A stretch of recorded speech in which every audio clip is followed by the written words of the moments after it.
नया एरियल बीज जिसमें है 3-10 वाले सैशों के बराबर पाउडर, 3 से बेहतरीन एक एरियल बीज। अस्सलामुअलैकुम, आप देख रहे हैं टाइम नाउ न्यूज HD। मैं हूं किरण नाज। शामिल करते हैं आज की अहम खबर शामिल करते हैं सियालकोट से। तहसील रिपोर्टर कुतुब बिन मुकर्रम की रिपोर्ट के मुताबिक थाना 17 के मुतल्लिका इलाका धर्मकोट चौक में ओवरसीज पाकिस्तानी अमानवी मुकीम मोहम्मद सगीर जट के घर 88 लाख की डकैती की वारदात। Inspector Shahid Iqbal Dhallu CIA in charge Daska circle Sialkot की काबिल तारीफ कार्रवाई। 15 रोज में ही जदीद टेक्नोलॉजी की मदद से 88 लाख की वारदात करने वाला डकैत गैंग को गिरफ्तार कर लिया। ओवरसीज पाकिस्तानी अमान में मुकीम मोहम्मद सगीर जट ने CIA प्रेस कॉन्फ्रेंस के दौरान थाना 17 के जराइम पसंदीदा SHO की पोल खोल दी। थाना 17 के मुतल्लिका तमाम इलाका जात में डकैती, चोरी, मंशियात, आइस पाउडर का बेतरीन इस्तेमाल। आवाम घरों में बच्चों को जराइम पसंदीदा SHO की कहानियां सुना के सुलाने लगे। तफसीलात के मुताबिक थाना 17 के मुतल्लिक इलाका धर्मकोट चौक में एक ओवरसीज पाकिस्तानी जो अम्मान में मुकीम मोहम्मद सगीर जट नामी शख्स है, जिसके पाकिस्तान के घर में मौरखा 5 अक्टूबर 2023 को दिन ढलते ही डकैती का वाकया पेश आया। मोहम्मद सगीर ने गुफ्तगू करते हुए कहा कि हमारे घर अचानक 5 नामालूम अफराद मुसल्लह आए, असलाह ही घर में दाखिल हो गए। बगैर नकाब के पूरी दीदा दिलेरी से घर में दाखिल होकर आछी असला के जोर पर अहल-ओ-अयाल को बंदी बना लिया और घर में मौजूद नकदी 55 लाख और 33 तोले तलाई जेवरात छीनकर रफू चक्कर हो गए।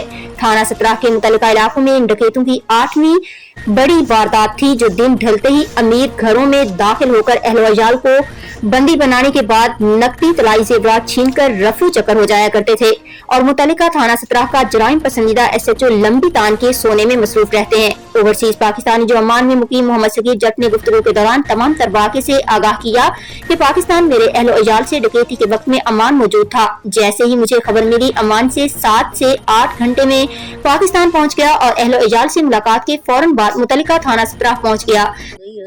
उनकी एक अपनी परसेप्शन थी, शायद वो इसी सोच में थे कि शायद इनकी वारदात जो है वो नहीं है, ये को इसकी फैब्रिकेटेड स्टोरी है।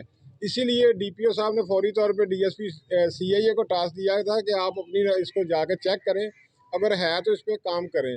वो मामला को इंशाल्लाह ताला हम देख रहे हैं, वो भी देखेंगे। अगर किसी की बदनती है तो हम उसको ज़रूर देखेंगे, उसमें भी किसी को माफ़ी नहीं मिलेगी। सवाल के साथ मेरा थोड़ा सा ऐड करने सवाल, अक्सर ये जो डकैती सर, ये जो अभी तक इनकी रिकवरी हो गई है, उसके बाद ये स्पुर्दारी यहाँ की अप्लाई करेंगे तो स्पुर्दारी पे ये लेने के मजाज हैं। फर्दर जो होगी, जिस मुल्ज़म से होगी, वो DSP साहब ने कहा कि इन लोगों के ज़िम्मे इतनी ही रिकवरी थी, वो तमाम हमने रिकवरी कर ली है। उसके अलावा जब दूसरे थाने में, थाना बम्बावाला में ये मुल्ज़मान जाते हैं तो वो अपनी रिकवरी के लिए उसकी कोशिश करेंगे। दीगर अगर 17 के दीगर मुकदमात हैं, क्योंकि कुछ तफ्तीशें ऐसी हैं जो हम चेंज करके CIA को दे देते हैं, वो CIA फिर उनकी तफ्तीश भी खुद कर लेती है, फिर वो रिकवरी करने की भी उनमें मजाज है। अगर उससे ज़ायद रिकवरी करती है तो उसकी जो फर्ज शनाख्त बनेगी वो दीगर जिन मुकदमात की होगी वो उनमें चली जाएगी। मदई साहब, आपकी तो स्पुर्दारी पे मिल जाएगी, वो रेडी कोई कर दे ना, इन्होंने मुझे प्रोग्रेस दे के मुझे सिर्फ इतना बता दिया कि बेटा आपकी जो वारदात है वो ट्रेस हो गई है, बस अब दुआ करेंगे क्या करें। मैं जब से तकरीबन 5 तारीख की वारदात है, एक दिन भी ऐसा नहीं गुजरा कि रात के 2-3 बजे से पहले इधर से मैं गया हूँ। एक एक पल की, एक एक मिनट की, एक एक चीज़ की मुझे ये इन्फॉर्मेशन देते रहे हैं कि बेटा हमने फलां गिरफ्तार किया, आपका 7 लाख आ गया। अभी